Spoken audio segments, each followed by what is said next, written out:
Assalamualaikum warahmatullahi wabarakatuh. Selamat pagi, siang, sore maupun malam kepada Ibu. Kami dari kelompok sepatu Akib. Ini adalah tugas besar untuk UAS kecerdasan buatan kami.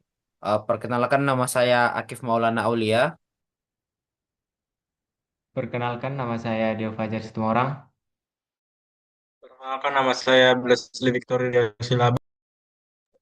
Perkenalkan nama saya Gregorian Gobulio Sirait. Baik Bu, jadi di sini kami membuat program Python ya untuk mendeteksi penyakit pneumonia. Mungkin yang pertama akan dijelaskan oleh Dio dulu. Baik Bu, mungkin pertama-tama itu di sini ada pengertian pneumonia. Pneumonia adalah kondisi peradangan pada paru-paru yang terutama memenuhi alveoli. Gejalanya biasanya meliputi kombinasi batuk, berdahak, atau kering, nyeri dada, demam, dan kesulitan bernapas. Tingkat keparahannya bervariasi. Pneumonia ini biasanya disebabkan infeksi virus atau bakteri dan lebih jarang oleh mikroorganisme lain. Obat-obatan tertentu atau kondisi seperti penyakit autoimun.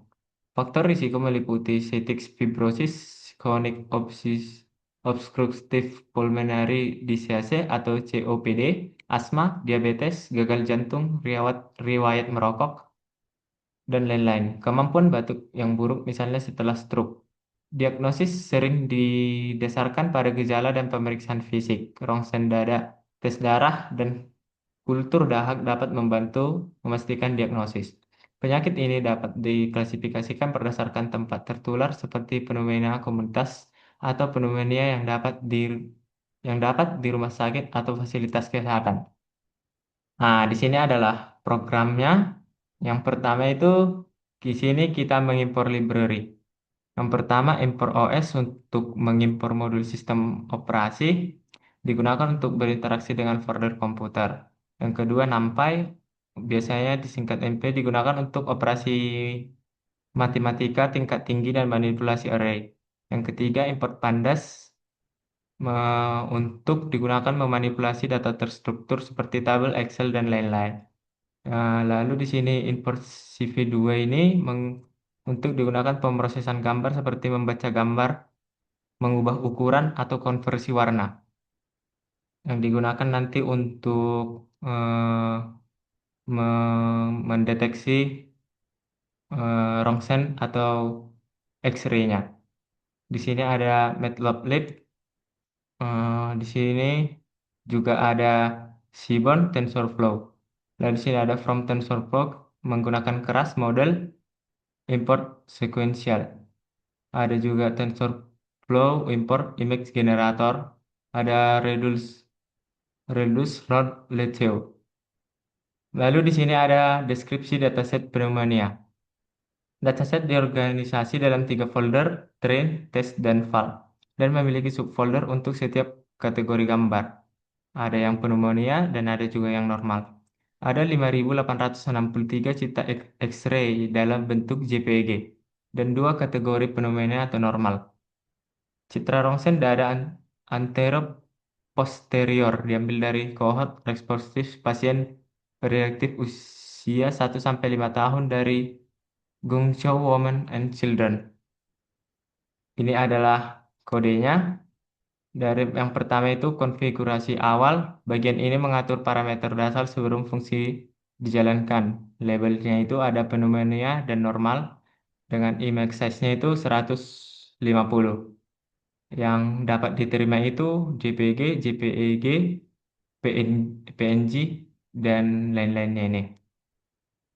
Lalu di sini ada DevGet Training, datadir. Di sini juga ada fungsi utama untuk menerima input data diri, lokasi folder dataset utama. Ada log folder atau kategori Python for labels in label. Kode akan melakukan looping 2 kali untuk folder pneumonia dan folder normal. Lalu selanjutnya ada log file, gambar, dan filter Python. Di sini untuk mengambil semua nama file di dalam folder kategori tersebut. Lalu ada pemrosesan gambar atau di sini adalah intinya CV2 image generate. Di sini untuk eh, mengubah gambar menjadi hitam putih atau satu channel warna. Untuk kasus X-ray paru-paru, warna biasanya tidak terlalu penting, hanya butuh struktur gelap terangnya saja. Lalu selanjutnya di sini ada memuat dataset yang akan dilanjutkan oleh teman saya.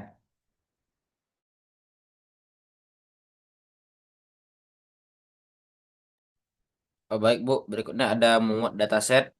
Jadi kalau dari secara lihat dari codingan saja, kode ini jelas untuk mengimpor modul OS untuk mengatur dan memverifikasi path ke folder dataset ya yang bernama chess underscore X-ray.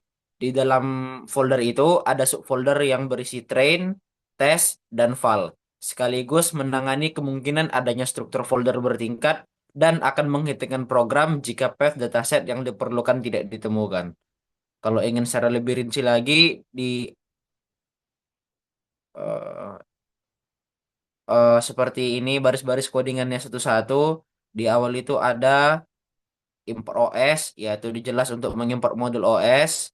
Baru ada data underscore dir, itu untuk menemukan path dasar ke folder utama dataset dan selebihnya sama seperti awalnya. Baru di bawahnya ada ini train get training data. Jadi fungsi baris ini itu untuk mengambil suatu fungsi bernama get training data dan meneruskan path folder pelatihan yang bernama train underscore dir ke dalamnya. Nah, fungsi ini bertanggung jawab untuk memuat semua data gambar yang ada di folder train yang merupakan data terbesar yang digunakan untuk melatih model dan biasanya dalam ini tuh dia melakukan proses prapemrosesan seperti rescaling, resizing, dan pengelompokan data. Hasilnya bisa disimpan dalam variabel bernama train. Dan untuk tes sama filenya sama seperti tadi. Dan berikutnya ada visualisasi data dan pemrosesan. Nah, ada angka satu di situ. Nah, tujuan kami membuat list kosong menambah satu karena ini akan digunakan untuk menyimpan label kelas dalam bentuk string. eh, Yaitu pneumonia atau normal dari dataset pelatihannya. Baru ada for i in train, ini untuk perulangan data, misalnya perulangan melalui setiap elemen yaitu i yang ada dalam objek yaitu train. Jadi train ini itu objek data yang kita muat sebelumnya, Bu. Jadi dia berisi gambar sama labelnya. Baru ada if satu satu sama dengan nol. Nah, di coding di kondisi ini dia mengecek apakah elemen kedua yaitu i dalam kurung i dari data pelatihan saat ini sama dengan nol. Dalam konteks kalau dalam konteks medis biasanya mewakili satu kelas misalnya yang kami periksa sekarang yaitu pneumonia.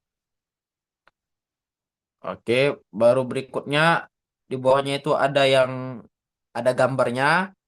Ah, terus ada tulisan data tampak tidak seimbang untuk menambah jumlah contoh. Nah, baru ada codingan di bawahnya itu PLT ini contoh visualisasi gambarnya yaitu fit.figure fixed size 5,5. Jadi ini fungsinya cuma memanggil fungsi figur dari pustaka Matplotlib. Ini sebenarnya cuma sebagai bidang gambar untuk menampilkan gambarnya, Bu. Begitu juga di coding-codingan lainnya. Semuanya hanya untuk menampilkan visualisasi data gambarnya. Baru coba ke bawah lagi tolong Leko. Oke, baru ada X-train. Ya, train itu cuma untuk membuat list kosong seperti X titik-titik untuk menyimpan data features, baru Y dan seterusnya. Baru ada for untuk fitur eh, perulangan objek train yang diasumsikan bahwa setiap elemen dalam train itu adalah array yang berisi dua bagian. Baru perulangan di bawahnya yaitu for feature label itu sama semua. Ya, ya sekian dari saya. Mungkin dilanjutkan oleh teman saya berikutnya.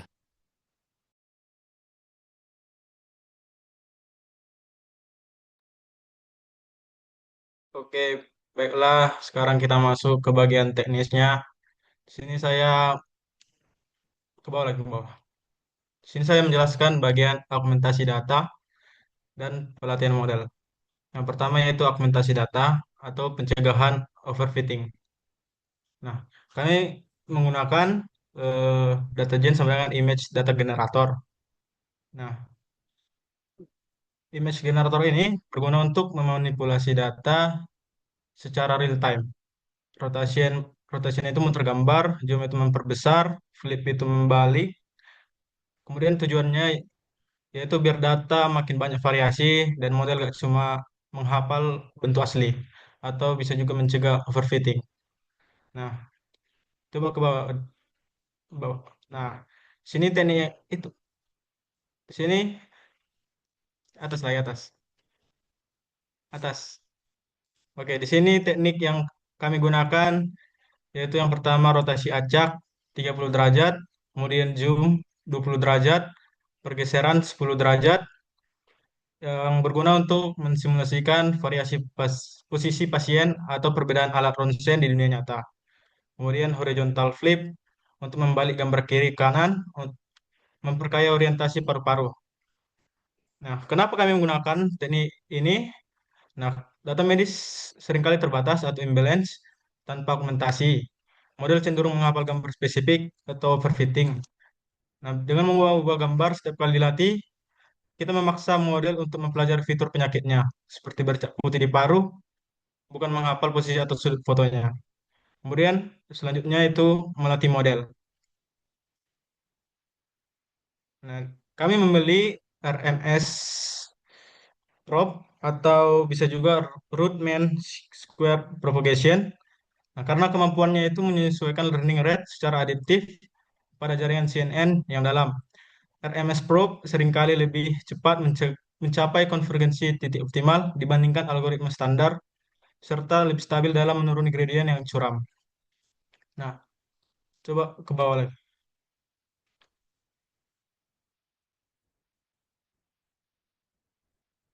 Bawah, bawah, bawah, bawah lagi. Bawah, bawah, bawah. Lagi, lagi. Oh ini, atas, atas. Nah, di sini kami menggunakan learning rate reduction sama dengan reduce LR on plateau. Nah, callback reduce LR on plateau ini adalah sebuah teknik pelatihan model machine learning yang kami gunakan untuk menyesuaikan laju pembelajaran learning rate secara dinamis berdasarkan kinerja model selama pelatihan. Nah,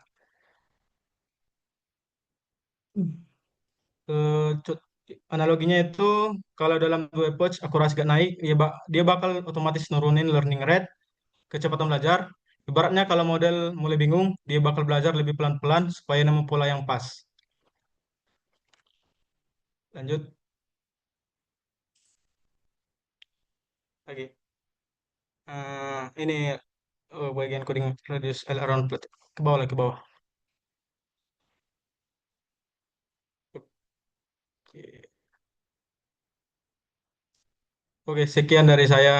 Dilanjutkan dengan teman saya.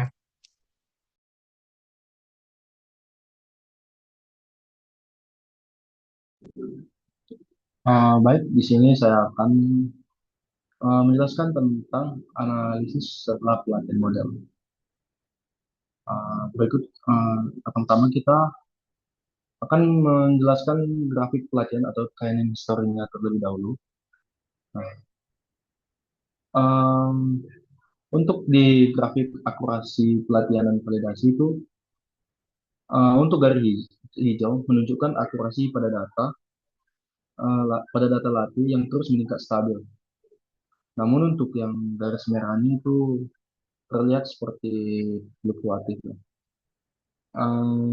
Sama juga terlihat pada grafik yang di kanan akurasi lagi kemudian untuk training loss hijaunya sangat rendah dan stabil mendekati nol. Tetapi untuk validation loss atau yang warna merahnya itu melonjak tajam di beberapa titik atau approach.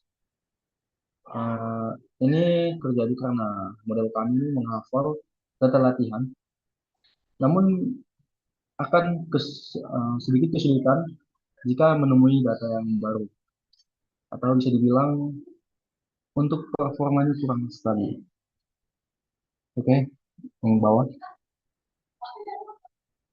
Nah, selanjutnya untuk saya akan menjelaskan confusion matrix dan laporan klasifikasi ini. Nah, di sini pas dua, dua. Nah, ini pas. Di sini terlihat jelas bagaimana model model mengambil keputusan. Di kotak kiri bawah yang kotak yang 390 itu, nah model berhasil mendeteksi bahwa 360 kasus pneumonia dengan benar atau true positif. Sedangkan kotak kiri yang bawahnya yang 234 itu kasus yang sebenarnya normal, namun diprediksi sebagai pneumonia oleh model. Sedangkan di sisi kanan 0, model tidak memprediksi kelas normal sama sekali. Hal ini juga dikonfirmasi oleh classification report di bawahnya.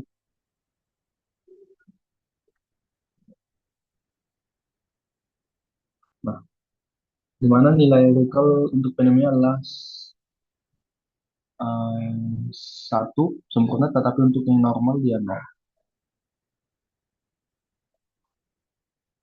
Oh, sorry, di atas lagi. Atas lagi. Nggak ada.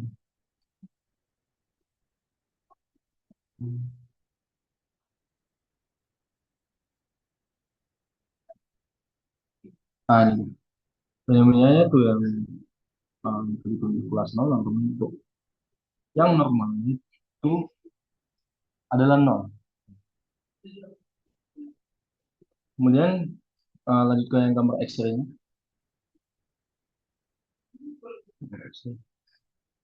Nah, untuk membuktikan angka-angka tadi, kami menampilkan sampel visual hasil prediksi. Pada bagian correctly prediction atau prediksi yang benar, kita bisa melihat contoh paru-paru pneumonia yang berhasil dikenali model dengan tepat. Namun untuk yang pada bagian incorrection prediction atau prediksi salah, di sini terlihat eh, di sini terlihat paru-paru yang label aslinya normal atau kelas aktualnya 1, tetapi model memprediksinya sebagai pneumonia atau kelas prediksi 0. Visualisasi ini membantu kami memahami bahwa model kami mungkin bingung dengan pola-pola atau noise tertentu pada gambar paru-paru yang normal. Oke. Yang bawah di sini ya pas. Di atas. Nah, di sini saya akan menjelaskan codingan implementasinya atau testingnya. Kode ini berfungsi untuk membuat model yang sudah dilatih, lalu memproses gambar baru yang diunggah. Nah, untuk alur codingannya itu pertama, uh, alur codingannya itu load model menggunakan dev keras models, load models. Ya, model sama dengan dev keras model load models itu untuk membuat model terlatih baru. Baru untuk processing, yaitu gambar yang diupload diubah menjadi grayscale atau hitam putih, di resize ke ukuran 150 dikali 150 pixel dan dinormalisasi dibagi 290 agar formatnya sesuai dengan input model. Dan kemudian untuk prediksinya, model mengeluarkan angka probabilitas jika probabilitasnya di atas 0,5 dikategorikan normal. Jika di bawahnya dikategorikan fenomena. Sesuai untuk logika if else-nya di kode ini. Nah, hasil akhirnya ditampilkan berupa gambar beserta label diprediksi dan tingkat keyakinannya confidence scores. Seperti contoh yang di layar.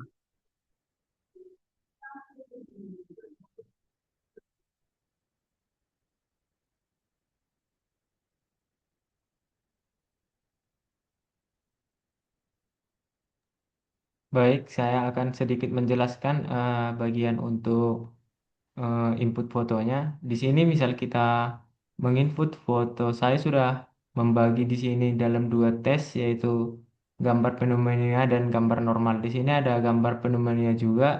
Misal kita input yang pneumonia, dia akan memprediksi bahwa dia pneumonia dan kepastiannya itu 1. Dan jika kita memprediksi gambar normal, sesuatu gambar dan dia akan memprediksi normal. Dan dengan ketentuan prediksinya itu sudah tepat. Baik, saya kembalikan ke moderator. Baik, Bu. Sekian tugas tugas akhir KCB kami. Kami harap codingan yang kami buat ini eh, dapat dicoba dan dapat dilatih lagi agar menjadi lebih baik. Kami dari kelompok sepatu akib pamit undur diri. Sekian dan terima kasih.